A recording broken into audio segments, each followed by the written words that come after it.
A Sioux Falls nonprofit dedicated to enriching the lives of local women and their families reaches a celebrated milestone in the new year. 2021 marks the 100th anniversary of Embe, which traces its origins back to the former Sioux Falls YWCA. Embe is one of the 15 recipients of our 2021 Avera Tradition of Caring in KELOLAND grants. And as Perry Groton is about to show you in tonight's Eye on KELOLAND, Embe is looking forward to serving the community well into the start of its second century. Embe has been a pioneer in teaching foreign languages to young Sioux Falls students. It was the first in the city to offer Spanish immersion classes. When they're this young, it is so easy for them to just grasp a couple concepts. We just start talking to them in sentences, and soon, within a couple weeks, they start repeating them and they start understanding. These 3-, 4-, and 5-year-olds are part of the next generation to carry on the legacy of Embe.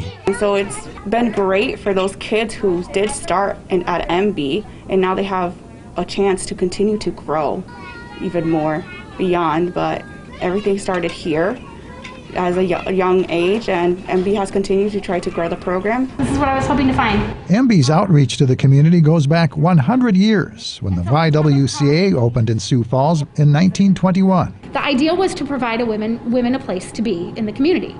So that meant residential housing for women. Maybe you were coming to be a teacher or coming to work as a nurse in the community and really venturing out on your own in a way that I imagine in the 1920s really was perhaps unusual. Embe stands for Empowering You to Be.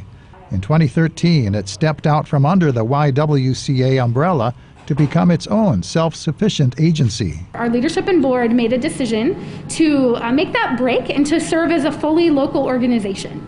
And the idea was just that we could keep our dollars and our mission focused here, understanding well our community. Embe's 70-year-old building here in downtown Sioux Falls, after all of these years, still meets the needs of the organization and the people it serves. And there are pieces of it that have remained really consistent. So the gym is being used in many of the same ways that it would have been when people were getting fit in the 50s.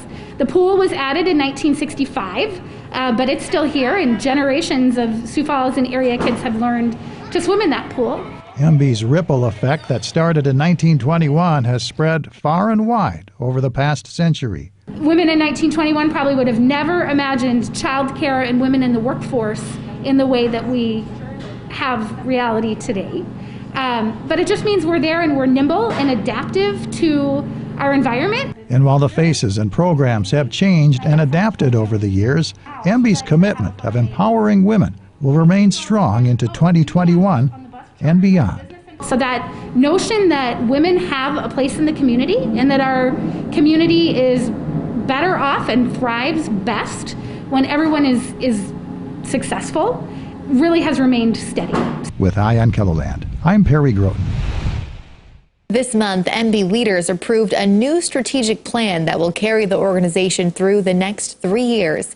You can learn more about Embe's mission in the community by going to this story at KELOLAND.com.